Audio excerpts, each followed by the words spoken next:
नमस्कार, FM news देख रहे हैं आप। मैं हूं आपके साथ प्रतीक्षा चहल। रुक करेंगे यूपी की खबरों का। भारतीय जनता पार्टी की यूपी में दूसरी बार जीत के बाद शपथ ग्रहण कार्यक्रम की तैयारियां पूरे जोरों शोरों से चल रही हैं।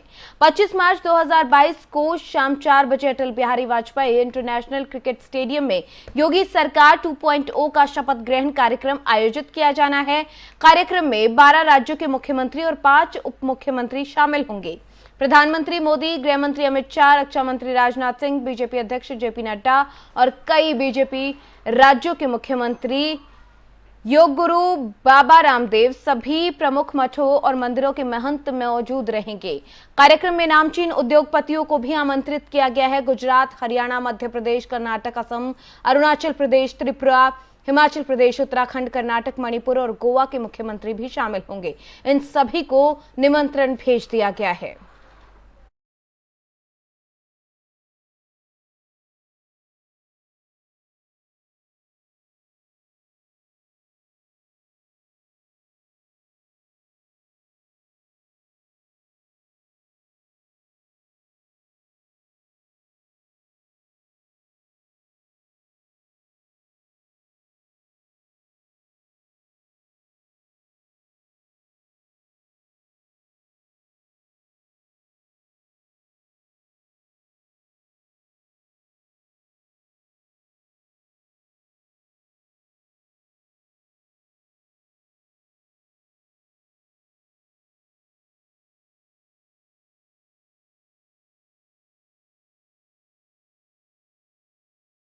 सपा के राष्ट्रीय अध्यक्ष अखिलेश यादव ने बुधवार को डॉक्टर राम मनोहर लोहिया की जयंती पर लोहिया पार्क पहुंचकर डॉक्टर लोहिया की प्रतिमा पर पुष्पांजलि अर्पित की। इस मौके पर उन्होंने कहा कि देश और प्रदेश में सामाजिक असमानता बढ़ी है। हम लोहिया के दिखाए रास्ते पर चलेंगे, उनका ही अनुसरण करते रहेंगे। इस दौरान उपस्थित लोगों को संबोधित करते हुए अखिलेश यादव ने पेट्रोल, डीजल और गैस के बढ़ते दाम को लेकर बीजेपी सरकार पर निशाना साधा। अखिलेश ने कहा कि सरकार की गलत नीतियों की वजह से पेट्रोल, डीजल और गैस की कीमतें बढ़ रही हैं। सरकार डीजल, पेट्रोल और गैस के दाम बढ़ाकर उद्योगपतियों और कारोबारियों को लाभ पहुंचा रही है। महंगाई रोकने में भाजपा सरकार फेल साबित हुई है। सरकार को इसका जवाब देना होगा। अखिलेश यादव ने कहा कि समाजवादी पार्टी को जनता ने संघर्ष का जनादेश दिया है। उन्होंने कहा कि बीजेपी गुंडों का सहारा लेकर लोकतंत्र खत्म कर रही है। बीजेपी बहुमत सिद्ध करने के लिए गुंडई पर उतर आई है और धांधली कर रही है। अखिलेश यादव ने कहा कि उन्होंने पहले ही कहा था, चुनाव के बाद सरकार महंगाई बढ़ा देगी।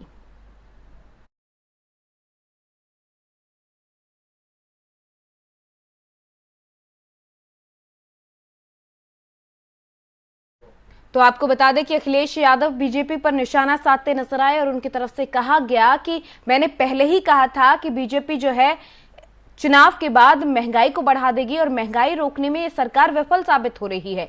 दाम बढ़ाकर उद्योगपतियों को लाभ पहुंचाया जा रहा है। ये अखिलेश यादव की तरफ से निशाना साधा गया बीजेपी पर और ये तमाम बातें उनकी तरफ से कही गई हैं। आपको बता दें, अखिलेश यादव ने बीजेपी पर निशाना साधते हुए कहा कि महंगाई रोकने में बीजेपी सरकार फेल साबित हो रही है और साथ ही साथ उन्होंने कहा कि उद्योगपतियों को लाभ पहुंचाया जा रहा है चीजों के दाम को बढ़ाकर। साथ ही गुंडई को लेकर भी सपा अध्यक्ष जो है निशाना साधते नजर आए बीजेपी पर। उनकी तरफ से कहा कि बीजेपी की तरफ से गुंडई के कारण लोकतंत्र को खत्म किया जा रहा है।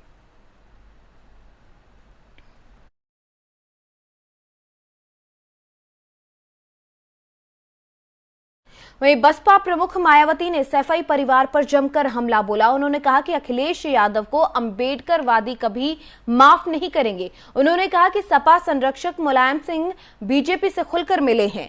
मायावती ने ट्वीट कर कहा कि यूपी में अंबेडकरवादी लोग कभी भी सपा मुखिया अखिलेश यादव को माफ नहीं करेंगे। उन्होंने बसपा सरकार में दलित महापुरुषों के नाम से बनी योजनाओं और संस्थानों के नाम बदले। ये अति निंदनीय और शर्मनाक भी है। आपको बता दें, मायावती की तरफ से अखिलेश को लेकर ये ट्वीट किया गया जिसमें उन्होंने कहा कि अंबेडकरवादी उन्हें माफ नहीं करेंगे। साथ ही सपा संरक्षक को लेकर भी वो निशाना साधती नजर आई। उन्होंने कहा कि मायावती की तरफ से कहा गया कि मुलायम सिंह यादव सीधे तौर पर बीजेपी से मिले हुए हैं। वहीं उन्होंने सपा प्रमुख पर निशाना साधकर ये कहा कि अंबेडकरवादी उन्हें कभी भी माफ नहीं करेंगे। मायावती की तरफ से ट्वीट किया गया इस तमाम मसले को लेकर यूपी में अंबेडकरवादी लोग कभी भी सपा मुखिया अखिलेश यादव को माफ नहीं करेंगे, ये ट्वीट कर मायावती की तरफ से लिखा गया। एक लंबी सीरीज उनकी तरफ से जो है इन ट्वीट्स की डाली गई, तमाम मसलों को लेकर वो निशाना साधती नजर आई सपा पर।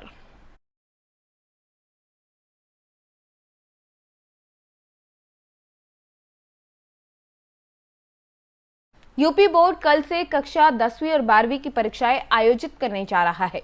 यूपी बोर्ड हाई स्कूल परीक्षा 24 मार्च से 12 अप्रैल 2022 तक चलेगी और इंटरमीडिएट की परीक्षाएं 24 मार्च से 20 अप्रैल 2022 तक चलेंगी। यूपी बोर्ड परीक्षा सुबह शाम की शिफ्ट में होगी। सुबह की शिफ्ट सुबह 8 बजे से 11:15 बजे तक होगी और दोपहर की शिफ्ट की परीक्षा दोपहर 2 बजे से शाम 5:15 तक आयोजित की जाएगी। आपको बता दें, छात्र upmsp.edu.in की वेबसाइट पर जाकर यूपी बोर्ड परीक्षा का पूरा टाइम टेबल चेक कर सकते हैं। यूपी सरकार ने राज्य बोर्ड परीक्षा में नकल पर रोक लगाने के पूरे इंतजाम कर लिए हैं। बता दें कि बोर्ड परीक्षाएं कोविड-19 दिशा निर्देशों का ध्यान रखते हुए ऑफलाइन मोड में आयोजित की जाएंगी, जिसके लिए 8000 से ज्यादा परीक्षा केंद्रों को तैयार किया गया है। बता दें कि कक्षा 10वीं और 12वीं की परीक्षा में बैठने के लिए 51,92,689 छात्रों ने अपना रजिस्ट्रेशन करवाया है, जिसमें हाई स्कूल परीक्षा के लिए 27,81,654 छात्रों ने रजिस्ट्रेशन करवाया है। वहीं इंटरमीडिएट परीक्षा के लिए कुल 24,11,035 छात्र शामिल किए जाएंगे। आपको बता दें कि कल से यूपी बोर्ड की 10वीं और 12वीं की परीक्षाएं शुरू होने जा रही हैं और ऐसे में तमाम व्यवस्थाएं प्रशासन की तरफ से की गई हैं। 2 शिफ्ट में ये परीक्षाएं होंगी, सुबह और दोपहर की शिफ्ट में ये परीक्षाएं होंगी। आपको बता दें कि इस दौरान तमाम जो है प्रशासन की तरफ से दावे किए गए हैं कि किसी तरीके की परेशानी छात्र छात्राओं को यहां पर नहीं आएगी और इसके अलावा ये भी कहा गया है कि बोर्ड की परीक्षा में नकल रहित परीक्षा करवाने की पूरी जो है व्यवस्था की गई है। ऐसे में आपको बता दें, सुबह और शाम की शिफ्ट में ये परीक्षाएं होंगी। सुबह में 9 बजे से परीक्षा शुरू होगी तो दोपहर में 3 बजे ये परीक्षा शुरू हो जाएगी।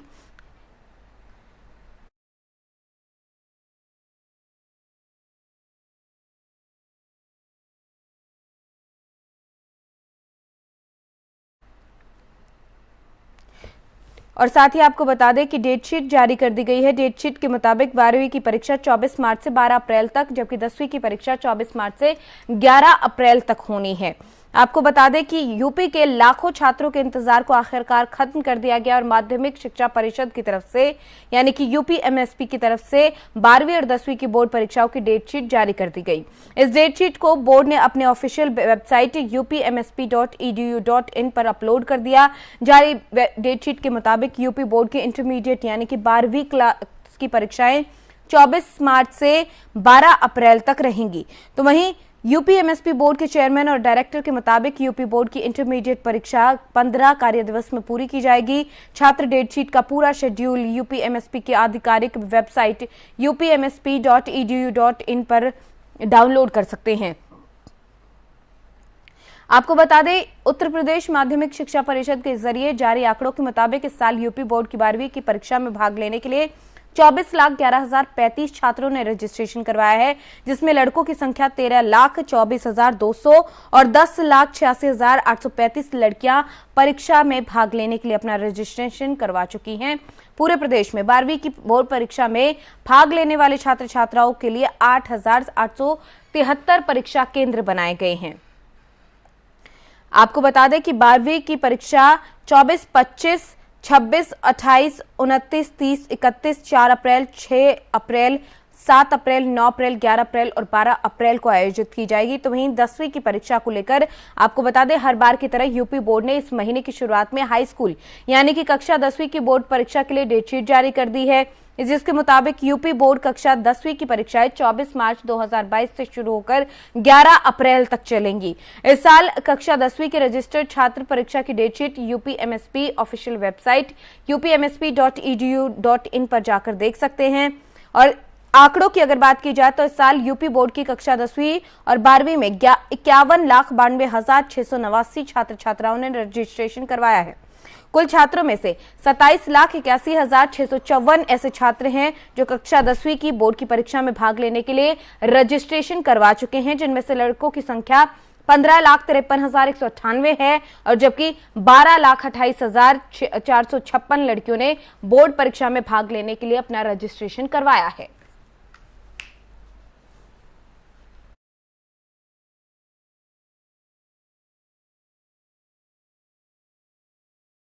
वहीं आगे बढ़ेंगे। उत्तर प्रदेश उद्योग व्यापार प्रतिनिधि मंडल के प्रदेश अध्यक्ष बनवारी लाल कंच फिरोजाबाद पहुंचे और आपको बता दें कि शिकोहाबाद के अग्रवाल धर्मशाला में प्रदेश अध्यक्ष बनवारी लाल कंछल की मीटिंग हुई। प्रदेश अध्यक्ष ने व्यापारियों के साथ यहां पर बैठक की और बिगड़े बोल अधिकारियों को पीटने की सलाह भी देते हुए नजर आए। आपको बता दें कि इस मौके पर उन्होंने कहा कि मुकदमा लगता है तो कोई चिंता ना करें। तो इस तरह की बयानबाजी यहां पर प्रदेश अध्यक्ष की तरफ से व्यापारियों के साथ मीटिंग में की गई है।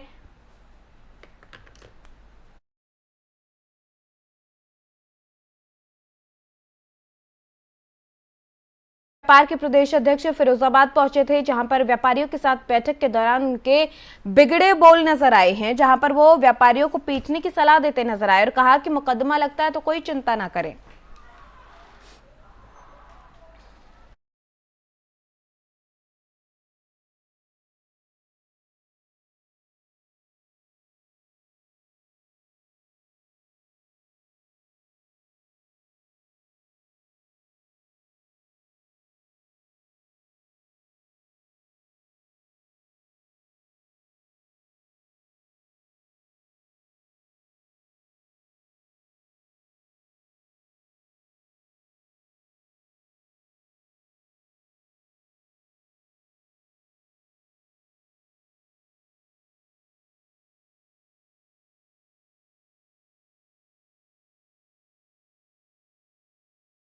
खबर आजमगढ़ से, जहां पर सरकारी भूमि पर अवैध कब्जे का आरोप लगाते हुए बुधवार को पूरा रामजी की ग्राम प्रधान रेखा यादव और तरकुलहा मंदिर के पुजारी राधे मोहन दास के नेतृत्व में ग्रामीण जिलाधिकारी कार्यालय पर पहुंचे। ग्रामीणों ने ग्राम समाज की 47 एकड़ सरकारी भूमि को तत्काल खाली कराकर उस पर भूमाफियाओं की तरफ से उगाई गई सरसों की फसल को कब्जे में लेने की मांग की गई है।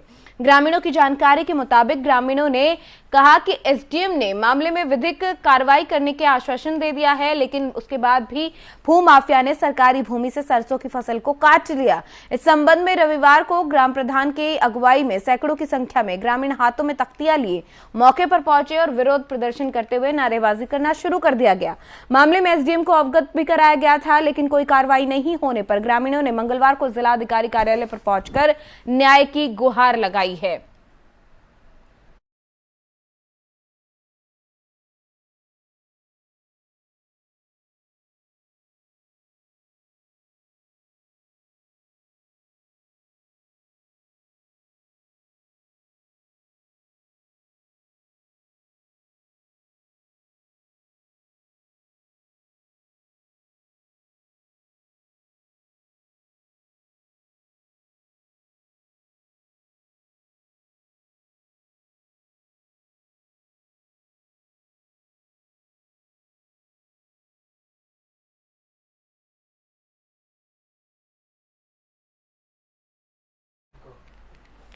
तो ग्रामीणों की तरफ से विरोध प्रदर्शन किया गया है। भूमाफिया के खिलाफ सरकारी भूमि पर कब्जा करने का आरोप लगाया जा रहा है, जिसको लेकर जिलाधिकारी को शिकायत भी दी गई थी। उनकी तरफ से आश्वासन दिया गया कि समस्या का समाधान होगा, लेकिन बावजूद इसके ये समस्या का समाधान होता नजर नहीं आ रहा, जिसके बाद ग्रामीणों ने विरोध प्रदर्शन किया है। हाथों में जो है तख्तियां लेकर पहुंचे,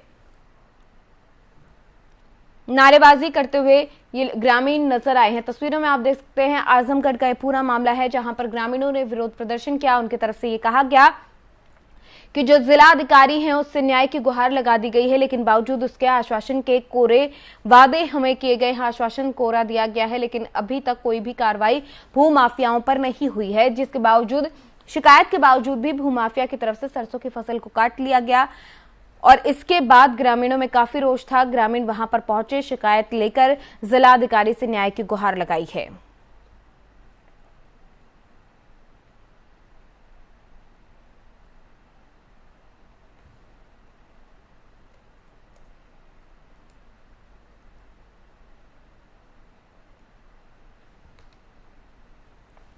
तो आपको बता दें कि ग्रामीणों ने जिलाधिकारी से न्याय की गुहार लगाई है। आजमगढ़ का ये पूरा मामला बताया जा रहा है, जहां पर जो ग्रामीण हैं वो शिकायत लेकर पहुंचे थे। इससे पहले भी जिलाधिकारी को शिकायत दे चुके थे भूमाफिया के खिलाफ, जिन्होंने सरकारी भूमि पर कब्जा किया हुआ है, जिसके बाद ग्रामीणों में काफी रोष है, क्योंकि कार्रवाई का आश्वासन दिए जाने के बाद भी कोई कार्रवाई इन पर नहीं की गई थी।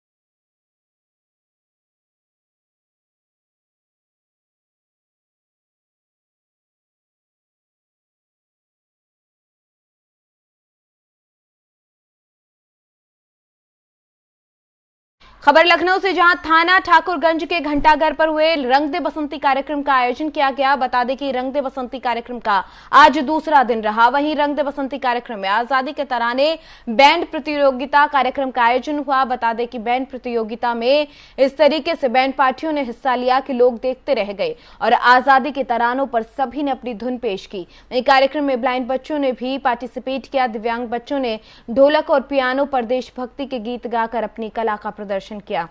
तो आपको बता दें कि रंग दे बसंती कार्यक्रम का आज दूसरा दिन था। इस मौके पर जो है लोग वहां पर पहुंचे, कार्यक्रम का आनंद लेते नजर आए। रंग दे बसंती कार्यक्रम के दूसरे दिन काफी संख्या में जो बैंड हैं उन्होंने हिस्सा लिया और इस दौरान प्रतियोगिता का आयोजन भी हुआ था। एक दिव्यांग बच्चों के टीम ने भी इसमें हिस्सा लिया और इस मौके पर उनकी तरफ से खास प्रस्तुति दी गई और लोग इसका आनंद उठाते नजर आए।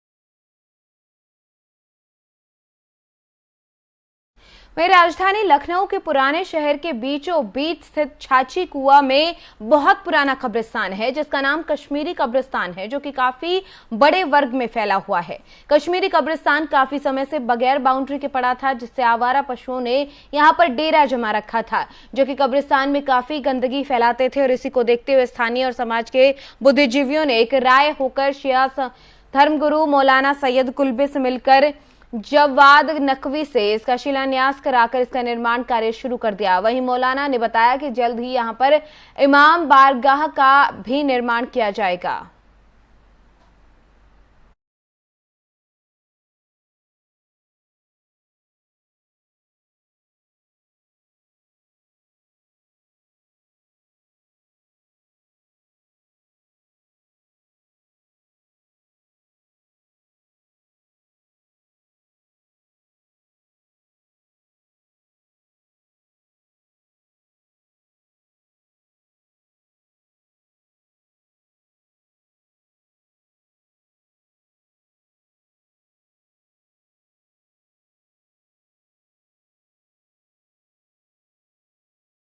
मार्च के महीने में ऐसा लग रहा है जैसे गर्मी ने सारे रिकॉर्ड तोड़ दिए हों। वहीं डॉक्टर्स का भी कहना है कि गाजियाबाद में त्वचा संबंधी रोगों से जुड़े मरीजों की संख्या अचानक से बढ़ गई है। इसकी वजह से डॉक्टर्स ने बताया कि मुख्य रूप से मौसम में अचानक तब्दीली ने त्वचा के रोगों से जुड़े मरीजों की संख्या को बढ़ा दिया है। बता दें कि त्वचा से संबंधित मरीजों की संख्या में 20% का इजाफा देखने को मिला है। वहीं सीनियर डर्मेटोलॉजिस्ट AK दीक्षित ने बताया कि त्वचा संबंधी समस्याओं के रोगी इन दिनों बढ़े हैं और इसका मुख्य कारण ये है कि होली के दौरान जिन्होंने केमिकल रंगों का इस्तेमाल किया उनमें त्वचा की समस्या पैदा हो गई। वहीं गर्मी भी जल्दी आ गई है, जिसकी वजह से त्वचा की समस्या से जुड़े रोगी बढ़ गए हैं।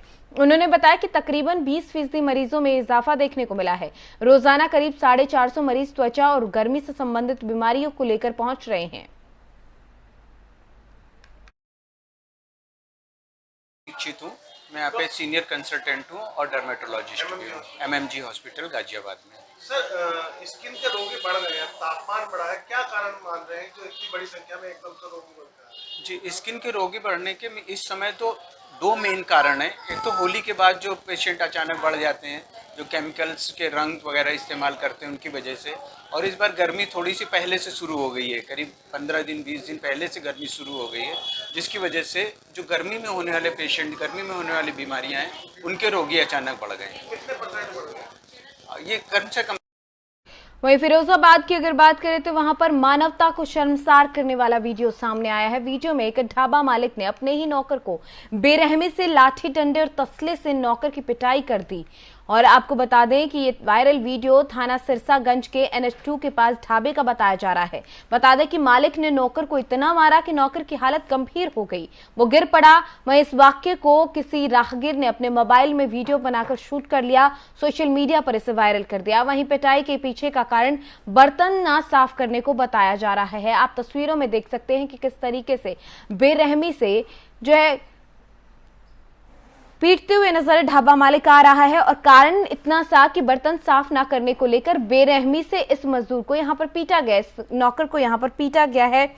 एक तरीके से मानवता को शर्मसार करने वाली ये पूरी घटना है कि जरा सी बात पर आप किसी पर हाथ उठाते हुए जरा सा नहीं सोचते हैं। और तस्वीरें कुछ इसी तरीके की आपके सामने देखिए, किस तरीके से पीटते हुए नजर आ रहे हैं, उसको लात मार रही हैं और थप्पड़ सब तरीके से उसे पीटा जा रहा है। आप तस्वीरों में देख सकते हैं कितनी बेरहमी से नौकर की पिटाई ये ढाबा मालिक करता हुआ नजर आ रहा है। राहगीर ने इस वीडियो को शूट किया और इसको सोशल मीडिया पर वायरल कर दिया। ढाबा मालिक ने यहां पर शर्मसार किया है मानवता को, जिस तरीके से वो अपने नौकर को पीटता हुआ नजर आ रहा है। कहीं ना कहीं ये घटना दिल दहला देने वाली है, क्योंकि लोगों में बिल्कुल भी मानवता नहीं बची। ये इस तरीके से सवाल लोगों के मन पर खड़े कर रहा है।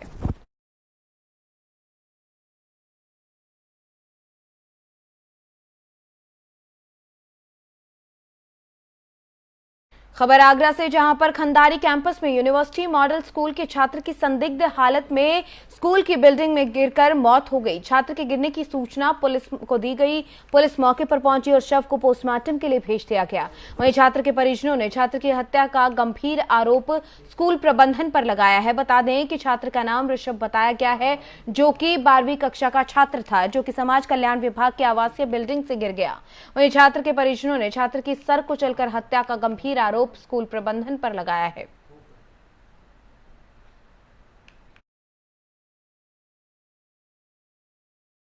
जिस बच्चे की डेथ हुई है, जिसको मारा गया है, सीधे सीधे शब्दों में जिसको मारा गया है, उसका नाम ऋषभ मिठास है। यूनिवर्सिटी मॉडल स्कूल का बच्चा है, 12th का बच्चा है, नंबर 1 बच्चा है, पढ़ने लिखने में सबसे टॉपेस्ट बच्चा है मेरा। एकदम से क्या घटना घटी? घटना कुछ नहीं घटी। सुबह के टाइम पे मेरे मुझसे बड़े वाले भाई छोड़ने के लिए गए उसको, सुबह 8 बजे के लगभग, जो भी स्कूल की टाइमिंग होती है, स्कूल के गेट के अंदर छोड़ा है, बच्चों को छोड़ा है। उसने कहा ठीक है पापा, मेरा प्रैक्टिकल है, मैं आपको फ़ोन कर दूँगा, पापा मुझे लेने के लिए आ जाना। स्कूल से फ़ोन आता है कि आपका बच्चा आज क्यों नहीं आया है, जबकि बच्चों को स्कूल के अंदर छोड़ के आया बिल्कुल। फिर मेरे पास मुझे मेरी मम्मी ने फ़ोन किया कि ऐसा आज मिलने या मैं बच्चे के चाचा हूँ। मेरा बच्चा सुबह 8 बजे स्कूल यूनिवर्सिटी मॉडल खंडारी कैंपस, जो यूनिवर्सिटी आगरा यूनिवर्सिटी से अटैच है, उसमें है। मैं सुबह 8 बजे छोड़ के आया और 12th क्लास में है। उसका आज एग्ज़ाम था, 8 बजे क्लास में गया, अपना उसका एग्ज़ाम था। मेरे पास घर पर 10 बजे फ़ोन आया कि आपका बच्चा आज स्कूल क्यों नहीं आया है। हमने क्लास टीचर को फ़ोन किया कि बच्चा हमारा गया है और बच्चे को हम छोड़ के आए। तो बोले कि सर प्लीज़ आप एक बार प्रिंसिपल मैम से बात कर लीजिए। प्रिंसिपल मैम से बात की गई, उन्होंने बताया कि आप एहसन पहुँचे इमरजेंसी में। हमें 10:30 बजे बोला कि एहसन पहुँचे इमरजेंसी में। हम 10:50 में यहाँ पे हाजिर हो गए। उसके बाद 10 मिनट बाद आपके बच्चे की बॉडी कौन लेकर आया? स्कूल प्रशासन? कोई स्कूल प्रशासन, मैं पूरी बात बताता हूँ सर। उसके बाद 10 मिनट बाद एक पुलिस वाले साहब आए बाइक पे। हमने उनसे पूछा कि किसी बच्चे की कोई बॉडी आई है कहीं से, कि हाँ मैं स्कूल से ही आया हूँ, बच्चे की बॉडी आ रही है। उसके 25 मिनट बाद, यानी मेरी बात 10:25 पर हुई, 11:20 पर एक ऑटो में सिंगल खबर बिजनौर से, जहां पर 7 मार्च को अपने साथी के साथ मिलकर भांजे ने अपने मामा को जान से मारने की नीयत से गोली मार दी, लेकिन गोली लगने से मामा सतपाल घायल हो गया, जिसको जिला अस्पताल में भर्ती कराया गया था, लेकिन उपचार के दौरान सतपाल की मौत हो गई, जिसके बाद पुलिस ने इस मामले में आरोपी गुड्डू और उसके एक साथी को गिरफ्तार कर लिया। दोनों आरोपियों के खिलाफ धारा 302 के तहत मामला दर्ज कर लिया गया है। बता दें कि दोनों की गिरफ्तारी के लिए पुलिस की तरफ से 2 टीमों का गठन किया गया था। एसपी की तरफ से फरार दोनों अभियुक्तों के ऊपर 15,000 का इनाम भी रखा गया था। फतेहपुर कला गांव में 7 तारीख को गुड्डू ने अपने मामा सतपाल को गोली मारी। 307 आईपीसी का अभियोग पंजीकृत था। एक व्यक्ति अज्ञात था। बाद में उसका नाम पता चला कि गुड्डू का दोस्त धीरज है। दौराने इलाज उसके मामा सतपाल की मृत्यु हो गई। दोनों अभियुक्त गिरफ्तार हैं। मैं तमंचे के 15-15 हज़ार रुपये का इन पर पुरस्कार घोषित था। अभियुक्तों ने पूछताछ के दौरान बताया कि जिस लड़की से सुरेंद्र उर्फ गुड्डू का प्रेम था, उसी से इनके मामा का भी। कासगंज जनपद के सोरो कोतवाली इलाके में बदमाशों ने घर में लूटपाट करने के बाद घर में सो रही वृद्ध महिला की धारदार हथियार से हत्या कर दी। वहीं इस घटना से इलाके में सनसनी का माहौल बन गया। ग्रामीणों ने मौके पर पुलिस को इसकी सूचना दी, जिसके बाद एसपी ने मौके पर पहुंचकर परिजनों से बातचीत की। पुलिस टीम के साथ डॉग स्क्वाड, फिंगरप्रिंट एक्सपर्ट सहित 5 टीमें मामले के खुलासे के लिए लगाई गई हैं। वहीं पुलिस ने शव को कब्जे में लेकर पोस्टमार्टम के लिए भेज दिया। वहीं एसपी रोहन प्रमोद बोत्रे ने कहा कि बदमाशों की तरफ से लूटपाट के बाद वृद्ध की हत्या किसी धारदार हथियार से की है। घटना के खुलासे के लिए 5 टीमों का गठन किया गया है।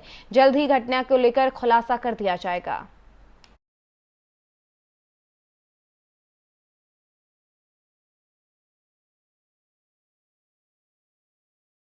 वहीं नूरपुर थाना क्षेत्र के मोहल्ला कबीर नगर में आबकारी निरीक्षक और स्थानीय पुलिस ने छापेमारी करते हुए शराब तस्करों पर शिकंजा कस दिया, जिसको लेकर आज आबकारी निरीक्षक और स्थानीय पुलिस की तरफ से अवैध शराब बरामद की गई। बता दें कि छापेमार कार्रवाई के दौरान बोतल पर लगाए जाने वाले 2256 QR कोड भी पुलिस ने बरामद किए हैं। शराब तस्करों को पुलिस ने गिरफ्तार कर लिया, जिसका नाम रिंकू जोशी बताया जा रहा है। पुलिस की तरफ से शराब तस्कर से पूछताछ अभी भी की जा रही है।